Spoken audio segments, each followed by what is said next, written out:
13 दिसंबर 2024 ये वो दिन था जब इंडिया ने अपना एक बहुत ही हिस्टोरिक स्पेस मिशन को लॉन्च किया। जी हाँ, ये मिशन था स्पेसएक्स मिशन। आज के इस वीडियो में हम ये जानेंगे कि स्पेसएक्स मिशन इंडिया के लिए इतना खास क्यों था, इस मिशन से इंडिया को क्या क्या फायदा होगा, और ये भी जानेंगे कि क्यों इस मिशन की वजह से यूरोपियन और वेस्टर्न मीडिया की सांसें फूल रही हैं। तो चलिए वीडियो को स्टार्ट करते हैं। Indian Space Agency ISRO is gearing up for an exciting mission. ISRO वो काम करने वाला है जो उसने आज तक कभी नहीं किया। Prepares to launch its groundbreaking SpaceX mission, PDX.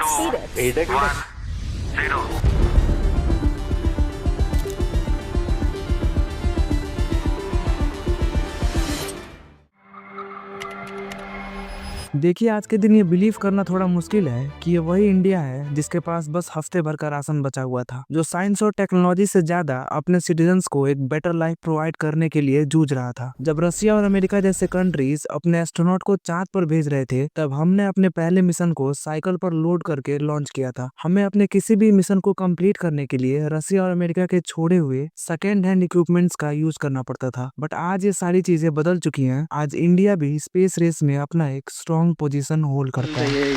Deployed, the capture event is non. Happy and proud that we have achieved the SpaceX mission. Our dream of achieving the docking in space has come true. Kudos to all of you. We have done it. We achieved the docking, the first docking by India.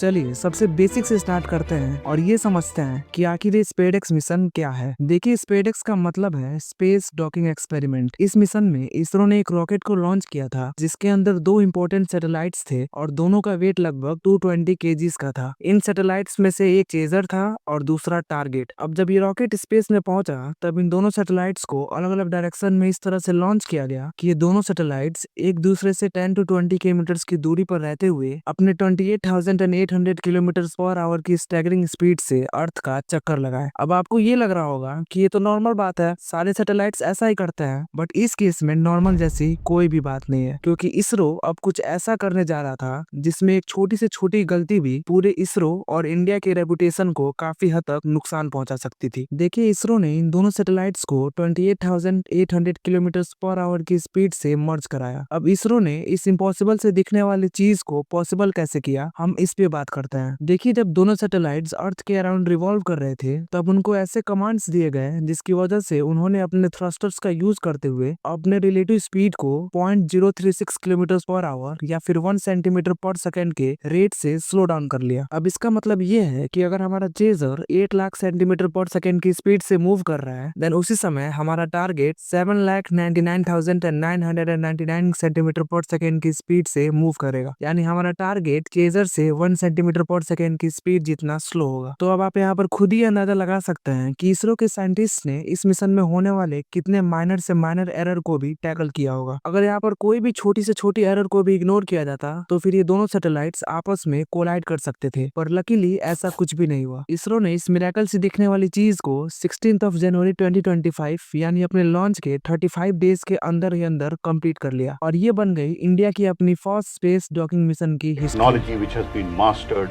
only by Russia, America and China. Will be the first of its kind for India and proving that India is ready for even more ambitious projects. India is entering into a completely new domain.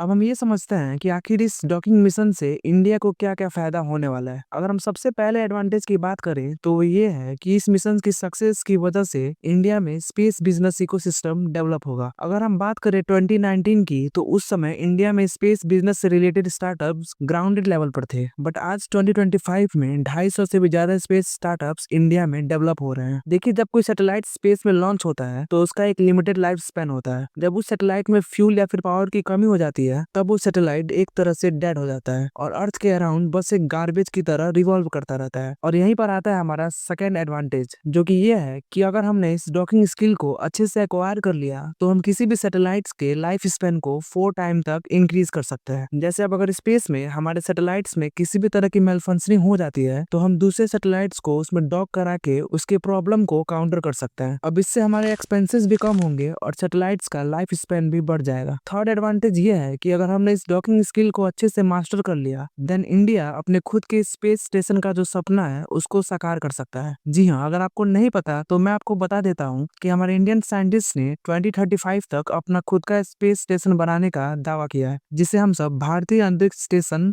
BAS के नाम से जानेंगे। अब अगर आप ये सोच रहे हैं कि इस डॉकिंग से स्पेस स्टेशन का क्या रिलेशन है, तो आप ये जान लीजिए कि जो स्पेस स्टेशन होता है वो लगभग एक बिल्डिंग के बराबर होता है और उसके अंदर कई सारे पार्ट्स होते हैं जिनको अलग अलग लॉन्च किया जाता है और स्पेस में उनको डॉक करा के एक कंप्लीट स्ट्रक्चर तैयार किया जाता है। अब देखिए, स्पेसएक्स मिशन से पहले तक इंडिया अपने मोस्टली स्पेस इक्विपमेंट्स को USA, रसिया और चाइना जैसी कंट्रीज से इंपोर्ट करता था, बट इस मिशन में हमें स्पेस सेक्टर में एक हिस्टोरिकल पब्लिक प्राइवेट पार्टनरशिप देखने को मिला है। आपको ये बात जान के हैरानी होगी कि इंडियन हिस्ट्री में पहली बार एक प्राइवेट सैटेलाइट कंपनी ने किसी मिशन में यूज होने वाले सैटेलाइट्स को असेंबल किया है। जी हाँ, अनंत टेक्नोलॉजीज ये वही प्राइवेट सैटेलाइट कंपनी है जिन्होंने चेजर और टारगेट को असेंबल करके इसरो के स्पेसएक्स मिशन में अपना एक इंपॉर्टेंट रोल प्ले किया है। अब यहाँ पर आता है अपना एडवांटेज नंबर 4, जिससे हमें ये साफ साफ पता चलता है कि अब हमारी इंडियन गवर्नमेंट अपने किसी भी स्पेस मिशन के लिए सेल्फ रिलायंट होना चाहती है। अब इंडियन साइंटिस्ट किसी भी स्पेस इक्विपमेंट्स के लिए दूसरे कंट्री पर डिपेंडेंट नहीं रहना चाहते हैं। अब इससे ये होगा कि जितने भी सैटेलाइट्स इंडिया लॉन्च करेगा वो 100% मेड इन इंडिया होंगे और ऑफ कोर्स कॉस्ट एफिशिएंट भी होंगे। गगनयान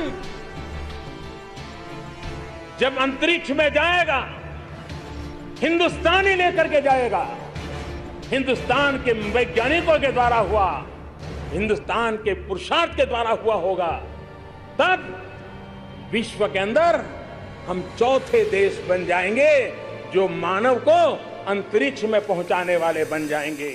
अब देखिए, इस स्पेसएक्स मिशन के सक्सेस के बाद पूरे इंडिया में चारों तरफ खुशी का माहौल है और वेस्टर्न मीडिया के चेहरे पर 12 बजे हुए हैं, क्योंकि हमारे प्यारे वेस्टर्न मीडिया का ये मानना है कि इंडिया को अपना पैसा स्पेस मिशन पे खर्च ना करते हुए यहाँ की गरीबी को दूर करने में लगाना चाहिए। अब मैं ये प्रूव कर देता हूँ कि क्यों स्पेस मिशन इंडिया के लिए लग्जरी नहीं बल्कि एक नेसेसिटी है। अब देखिए, आप सबको पता होगा कि इंडिया में 120 मिलियन के अप्रॉक्स स्मॉल स्केल फार्मर्स रहते हैं। अब जो भी सैटेलाइट्स इसरो लॉन्च करता है वो इंडिया के वेदर पैटर्न को मॉनिटर करते हैं, साइक्लोन्स को प्रेडिक्ट करते हैं, जिसकी वजह से लोगों को डेंजर जोन से टाइमली इवैक्यूएट किया जाता है। अब आप खुद ही ये गेस कर सकते हैं कि ये सैटेलाइट्स हमारे लिए लग्जरी हैं या फिर नेसेसिटी। और हाँ, जहाँ तक मुझे लगा है कि वेस्टर्न कंट्रीज को इंडिया की गरीबी पर से अपना ध्यान हटा के खुद के देश के ड्रग एडिक्ट्स पर अपना ध्यान देना चाहिए। अगर आपको वीडियो अच्छा लगे तो वीडियो को लाइक करके प्लीज चैनल को सब्सक्राइब जरूर कीजिएगा।